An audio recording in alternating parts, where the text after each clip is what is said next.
Mix by कोलू Aishwarya. Music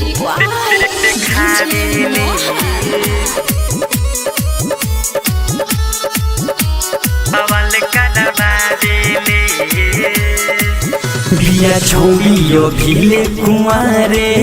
रे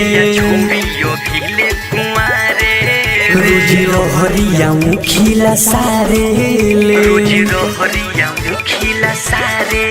बिया छोड़ी अभी कुआरे रे रोज रहरिया मुखिला सारे ले रोज नहर पकोहर जाके मचावेले कि खोल के देखावेले बवाल करावेले रोज नहर पकोहर जाके मचावेले कि खोल के देखावेले बवाल करावेले खोल के देखावेले ATR music by Sakhwa. Music DJ Mohan बवाल करावेले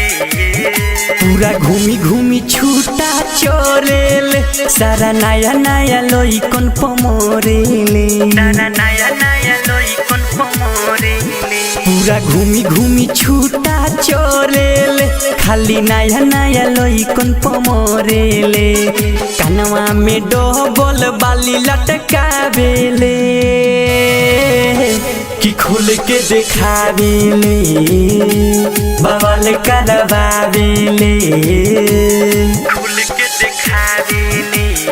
मिक्स बाय कोलू ऐश्वर्या। म्यूजिक डीजे मोहन बवाल करावेले राजा रंजित राही के मानेले छोटू मोध के गाड़ी से तारेले राजा रंजित राही के मानेले छोटू मोध के गाड़ी से तारेले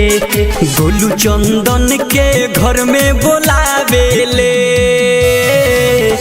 कि खोल के देखावेले बवाल करावेले रोज नहर पकोहर जाके मचावेले कि खोल के देखावेले बवाल करावेले एटीआर म्यूजिक बाय सखवा।